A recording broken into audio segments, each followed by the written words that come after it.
Welcome back, guys. Week 8 of our season is in the books, and we have dominated once again as we obliterated the Green Bay Packers. Before we get started, remember to like, comment, subscribe, turn those notifications down below, and let's get straight into talking about what happened in that last game. We knew this was going to be another very tough test this week against another division leader in the NFC, but we ended up running the engine far longer than Green Bay as we won by a score of 49-14. But let's take you through the story of this game to see how this all went down. The Packers ended up receiving the initial kickoff, and that meant that their offense began with the ball, led by their young QB, Jordan Love. He had an incredible day as a passer as he threw for just under 300 yards and 2 scores as he made many critical throws to keep their drives moving. But as was talked about in his walkout, turnovers got the best of him, and they got the best of him early, as on just the second play, it would be Clelin Ferrell, one of the most underrated pass rushers on this defensive line, who would get home to pop the ball out, and it would be their X Factor, B.J. Ojulari, who would scoop it up to secure the early fumble. And this would be the biggest play of his day as he also racked up a TFL later on. This turnover would just as quickly bring out our own offense, who are of course led out by our QB1, Kyler Murray. And he put together one of the best performances of his entire career, making so many big yardage throws, leading him to a near 400-yard day where he would toss in 4 scores as well. But to begin the offensive production for us on the day, we would lean to the run game, which today was led by James Conner. He didn't have any massive numbers as he had just 41 yards on the day, but he was productive with his carries, averaging just over 4 per, and in just 4 plays of this drive, it would be Conner who would find the first touchdown of the game. Green Bay would not be the only one to make mistakes, however, as after forcing a punt, Murray would deliver a nice ball which would end up in disaster as it would be Quay Walker who would fly in with KJ Hamler stood up to punch the football free, causing the fumble, which would allow none other than Rashawn Gary to dive on top of the loose ball and allow the Packers to take back over. The game would then settle down a bit as Green Bay attempted to build a rhythm with Aaron Jones, but he would find himself slow to get up following a reception and would take a trip to the sideline. And just when we thought we caught a break, on the very next play it would be our defensive cornerstone, B.J. Ojulari, who would be the next to find himself injured, and he would head straight to the locker room for medical attention. We would end up recovering to force another punt, but just when they needed a big play, it would be Devondre Campbell, who would end up making a phenomenal play in coverage, dropping back and picking off an over-the-shoulder ball, and this would be the statement piece of his day as he was a force all day, rallying to the football, finishing with double-digit tackles as well. And just when you thought we were about to lose all momentum, Myjai Sanders, our backup, coming in to replace the injured Ojulari, made his presence felt as he would get home to drop Love in the backfield and give them a very difficult third down. While our injury forced a backup to step up, they overcame their injury as Aaron Jones would return to the game, not only to help them overcome this third down, but to become a focal point of this offense as he would finish the day with 100 all-purpose yards, finding opportunities all over the field. But Green Bay would take the aforementioned drive all the way into the red zone, where it would be Jonnu Smith, who would get 2 hands on the pass from Love and hold on through a devastating shot from Stevenson to knot this game even at 7-all. This would be when our secret weapon would show himself, as on the following kickoff, it would be our kick returner Andre Bocelli, who would bring the ball in from his own 4-yard line, find the perfect lane, and absolutely take off to take this one back 96 yards for a kick return touchdown to snag us the lead right back. As the Packers look to respond, that is when our superstar linebacker Zaven Collins began to take charge of this defense as he found himself on the end of almost every play, which would allow him to finish his day with a whopping 14 tackles. And just one line of that defense closer, it would be our number 2 overall pick, Michael Allison, who would make an insane play where with just one of his hands on one foot, he displayed spectacular arm strength to bring Love to the dirt to drop him for yet another sack.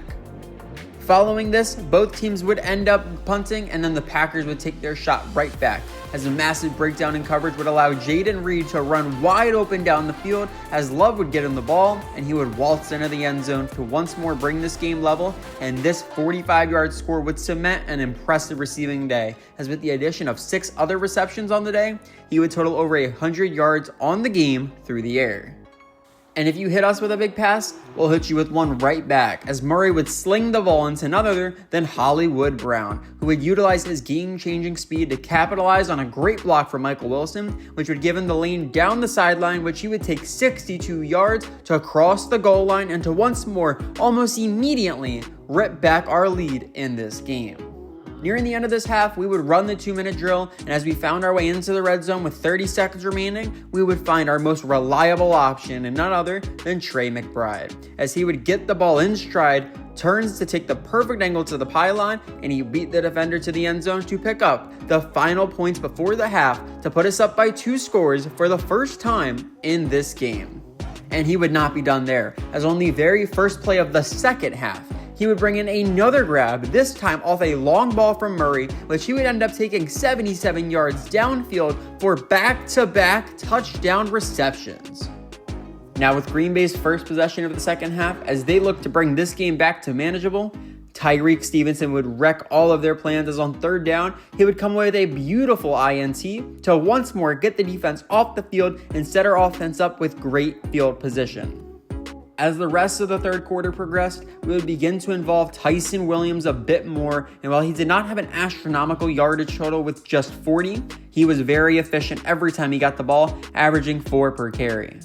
And this was quite an impressive night because during this quarter and all throughout, their rookie safety Spencer Whitfield did everything possible to attempt to slow us down, and he would finish with over 10 tackles in this one, and with over half being solo efforts. Then as we move to the fourth quarter, on the very first play, it would now be KJ Hamler who decided to make up for the fumble back in the first quarter, as he would lay out to bring in an impressive touchdown reception, which would put us up by 4 scores. And that would be the biggest moment of an already solid day, as he would total 95 on the game. The majority of the remainder of this game was inconsequential. However, we did have a full circle moment, as James Conner would end up ending this game the same way he started it, as he would punch in a second rushing touchdown into the end zone to bring this game to a close. And following the conclusion of this game, we did receive word that our own Kyler Murray was named the NFC Offensive Player of the Week, as he continues to be the leader we have needed this season. And now, we can look at some of the other games that happened around this league, and we'll start with the Rams, who fell by a singular point to the Patriots in New England. The Pats would get the ball first, and Mac Jones would get his team going through the air, and he would get them into the end zone on their first drive by hitting Juju Smith-Schuster for the score to go up 7-0. LA would get the ball after, and Curtis Atkins would attempt to match the opposition, but the drive would stall, as they would call on Brandon McManus to nail a 45-yard field goal to move the score to 7-3 Pats. The game would continue all the way down to the closing moments of the first half, and when New England drove down, they would work through Ramondre Stevenson, who would total just under 60 yards on the day, and they would then, from the goal line, give it to their backup running back Pierre Strong Jr., who would punch it in to double their point total before the break. The third quarter would not produce much of anything, highlighted by the Patriot run defense, ramping up the pressure as both Devon Goshow and Christian Kirksey would pick up a pair of TFLs respectively. But then, as we moved to the fourth quarter, the run game would not matter, as it was comeback time for LA. They would get things started by targeting Van Jefferson through the air to get towards midfield, and then they would call upon Brandon McManus once more, as he would nail a 52-yarder to move the score to 14-6, with the Pats still up by 8. As the ball was sent back to the Rams, they ramped up the pressure through the pass rush, as they would come up with back-to-back sack plays. The first coming from Andrew Van Ginkel, and the second came from a pair involving Aaron Donald, which would force them to punt the ball back. LA's offense would find their way into the red zone, and then it would be Curtis Atkins who would take off to scramble into the end zone for the touchdown, and then found our old friend Rondale Moore for the 2-point conversion to bring this game even at 14-all.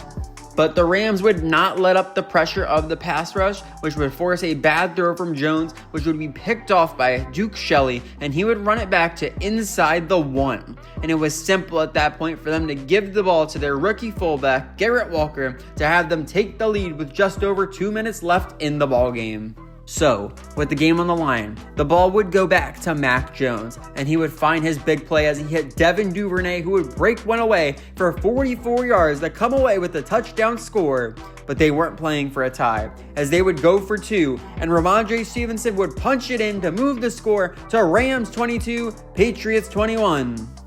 But they weren't playing for a tie, as they would go for two, and Ramondre Stevenson would punch it in to move the score to Patriots 22, Rams 21. So the Rams would get a few big catches from Cooper Kupp, and that would set up Brandon McManus for the game-winning kick from 50 plus, which he would just miss, allowing New England to escape with the win. Then we had a clash of our two other division rivals as the Seahawks went into San Francisco to take on the 49ers. San Fran would get the ball first, and Brock Purdy would start attacking through the air, and the initial drive of the game would end with CMC in the end zone to go up by 7. When Seattle got the ball, they would respond with a very long drive, bringing them all the way into the second quarter, as they relied heavily on the run game led by Kenneth Walker, as he was very productive, averaging just under 4.5 a carry, and it would get capped off with Geno Smith dropping back for one of the few times of the drive to find DK Metcalf in the end zone to bring this game back level at 7-all. San Fran kept their attack through the air going as they would find Brandon Ayuk, who would gash the defense for a 47-yard touchdown reception to put them up by 7 once more. Or that's what it would have been, as when Jake Moody stepped back to boot the extra point, it was blocked by the second-year Mike Morris to make the score actually 13-7 Niners. Seattle would run the 2-minute drill with great momentum involving both Tyler Lockett and Jackson Smith-Njigba, but their drive would be stalled as Fred Warner would combine with Drake Jackson to bring Geno Smith down in the backfield, and that would force them to call upon Jason Myers, who would nail the 31-yard field goal to move the score to Niners 13, Seahawks 10 at the half. As we move through that second half, that is when the defenses began to absolutely take over, with the most dominating guy being none other than Nick Bosa. He would not only pick up 2 TFLs, but also 2 sacks as well, wreaking havoc in the backfield. In the closing moments of the third quarter, Seattle would look to make their own big play as the pair of Julian Love and Draymond Jones would get home to drop Purdy. But they would respond perfectly, as on the first play of the fourth quarter, it would be Deebo Samuel who would break one big as he would take a screen pass 91 yards to the house to extend the lead to 20-10. Geno Smith would work his team back into a good position as they would enter the red zone, where he would end up being dropped for a sack by Javon Hargrave. But they would come back the very next play with Metcalf ripping down his second touchdown of the day, this one even more impressive than the last, to cut the San Francisco lead to just 3. The Seahawks defense would step up to force a huge 3-and-out, putting Geno in the driver's seat to take the win, until disaster struck as he would throw an interception to none other than Fred Warner to get his team the ball back. They would chew the clock down with McCaffrey on the ground, where he of course dominated, and he would punch in an insurance score with little time remaining to move the final score to Niners 27, Seahawks 17.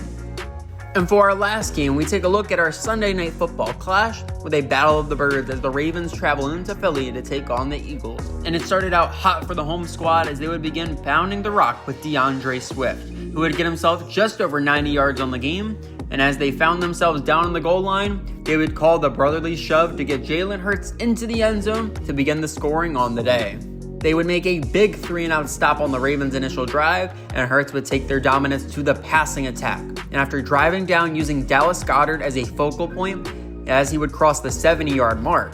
And then he would find their X-Factor receiver A.J. Brown, who would go up and moss the Baltimore defense to give them a 2-score lead, going up 14-0. The Philly defense would continue to shut down the Baltimore defense, making Lincoln Financial Field a no-fly zone, as Lamar Jackson would throw for just 162 yards, and as the Eagles would run their 2-minute drive, they would go back to their focal point in the first quarter, as Hurts would hit Goddard for yet another score, putting them up 21-0 as the first half came to a close. Baltimore, knowing they were about to go on blowout watch, they would get the initial possession of the second half, and they would get back to their strength in the QB options between Lamar Jackson and Kareem Hunt, who would combine for just under 90 yards on the ground. Then they would make a move completely shocking the Philly defense as they would switch it up on a triple option, giving the ball to Alexander Madison, who would score to give them their first touchdown of the game, moving the score to 21-7. Or so we thought, as Justin Tucker, their usual Mr. Reliable, would just whiff on his extra point, and it seemed like nothing was going right today. After the miss, the Eagles knew they had to keep on the gas, and they would reward Swift for his good work so far on the day, as they would get him into the end zone to move the score to 28-6 in the closing moments of the third quarter. Baltimore, with their backs against the wall, would find their spark as Lamar would start to target the speedy Zay Flowers, who would get himself over 60 yards on the day, and then he would find Mark Andrews for their second touchdown of the day, moving the score to 28-12. They would then go for 2 to make up for the missed point after, and Jackson would get in for the 2-point conversion to put them down by 14. The Eagle offense would try to take up some time, but facing a 3rd and 7, they would take to the air. The Raven defense would show up for one of the first times of the day, as it was their rookie corner Terrell Rosenthal who would pick off a Jalen Hurts strike, returning it into the red zone, and then it would be Rashad Bateman who would come away with the 1-play touchdown to bring them down to just 7. But then, with little time remaining, Baltimore could not make one last stop as Philly ran out the clock to escape with the win and avoid a Raven comeback.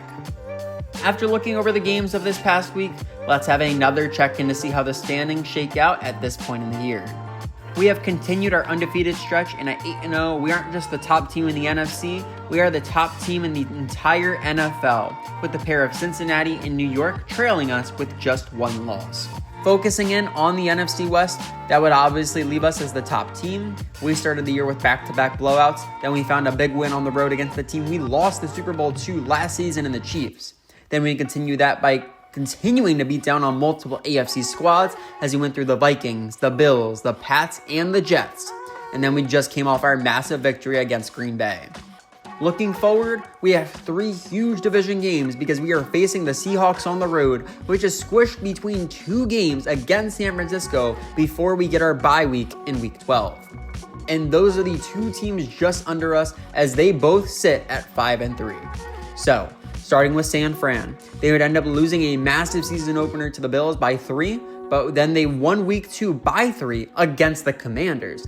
They followed this with a pair of NFC North games where they would split, then a dominant division win against the Rams, which would be followed by another big win against the Broncos. But then they suffered a shocking defeat against the Saints, but bounces right back with a 2-score victory over Seattle. Their next few weeks may just be as interesting as ours because they obviously have the 2 games against us, but sandwiched between them is a game against the Pats. And following our second clash, they take on the Seahawks once again in a rematch.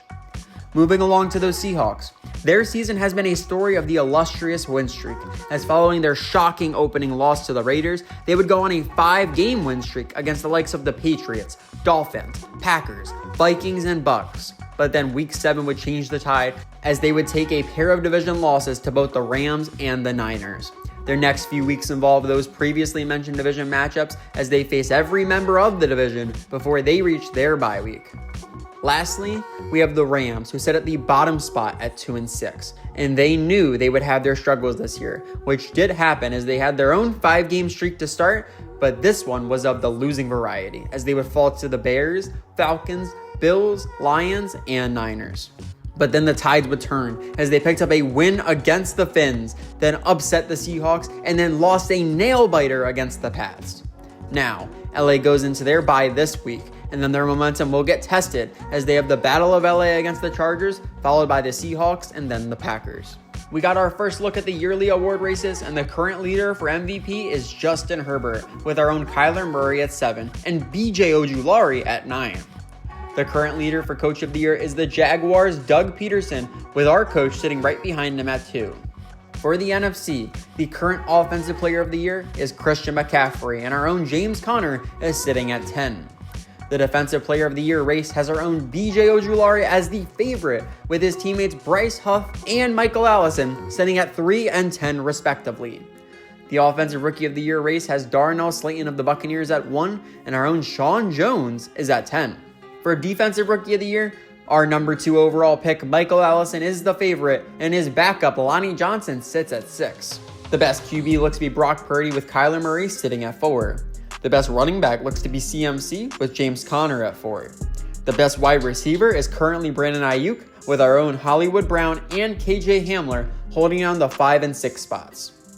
The best O-lineman looks to be Zach Martin, but our second-year tackle Paris Johnson and our rookie tackle Gary Fordham sit at 2 and 8 respectively.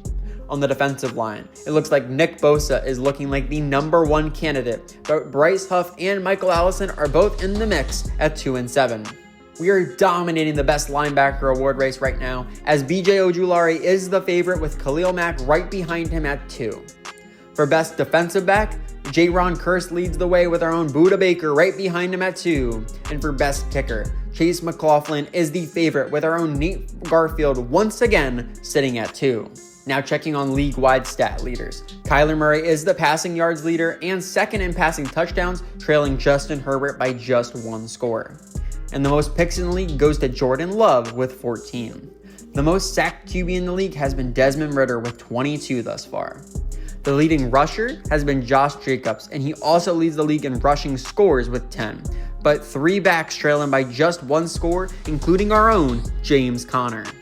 The most receiving yards in the league right now is Keenan Allen, as he has just over 800, and he also leads in touchdown receptions, being the only receiver thus far to cross double digits. The most tackles thus far goes to our own Zaven Collins, and of course, BJ Ojulari has dominated behind the line as he leads the league in both TFLs and sacks. 6 different players are tied for the pole position in interceptions with 3. Marshawn Lattimore has the most forced fumbles with 3, and the most field goals made in the league is 10, with one of those men in George Cameron, who is still perfect on the year. Now that we have gotten through all of that recap, we can look at some of the fresh news stories around the league for this week, starting with a tight AFC West clash, which resulted in the Raiders picking up a surprising win over the Broncos. As the Bengals hope to find their way into the playoffs, it looks as though their lead running back in Joe Mixon has suffered an injury. But although the team was hopeful that he would be back to full strength very soon, the latest reports are saying that he has torn his bicep, and that will keep him out for the majority of the remainder of the season. We then had back-to-back prospect stories, starting with a positive one regarding Jamil Freeman out of Louisville, who made the transition from rugby to football, and during the stretch, he has become one of the top prospects at the halfback position. And on a more negative note, Carlos Pearson has been kicked off the Northwestern football team for skipping out on practice, leaving many doubts to his commitment to the game as he looks to make it to the NFL, but no one can deny his ability on the field, so we will see how this plays out for his draft position. We then had some staff points to spend, so we moved into our defensive coordinator's talent tree, where we would purchase the first tier of quick turns, which will boost the agility of our outside linebackers. After that, it was then time to begin preparing for our upcoming matchup, which we have already discussed in our division review, as we will be taking on the San Francisco 49ers in our house. So let's start by looking at the injury reports, and we will still be missing our left guard Elijah Wilkinson, as he is still recovering from his abdominal tear. But all signs are pointing to his return next week. It looks as though the Niners will be facing a pair of big-time injuries in their secondary, as we start with their star cornerback in Charvarius Ward, who has fractured his kneecap, an injury which has landed him on the injured reserve and already brought his season to an end. Additionally, their young star safety in Jair Brown will be out, as well as he is recovering from a fractured shoulder blade. Now looking at who will be on the field this week, their defense still has a ton of strength, as they have Fred Warner captaining their defensive unit. He may very well be the best inside linebacker across the league, as he has been a multiple-time Pro Bowler, and he's coming off a big performance last week in which he made 8 tackles and got a pick as well. And his main defensive ally is, of course, Nick Bosa. He is one of the best absolute edge rushers the league has ever seen, with his incredible mix of explosiveness and strength, who has proven himself throughout his career, winning multiple Pro Bowls, a Defensive Rookie of the Year, and a Defensive Player of the Year award, and he's having another great year where he's put together 9 sacks on this season thus far.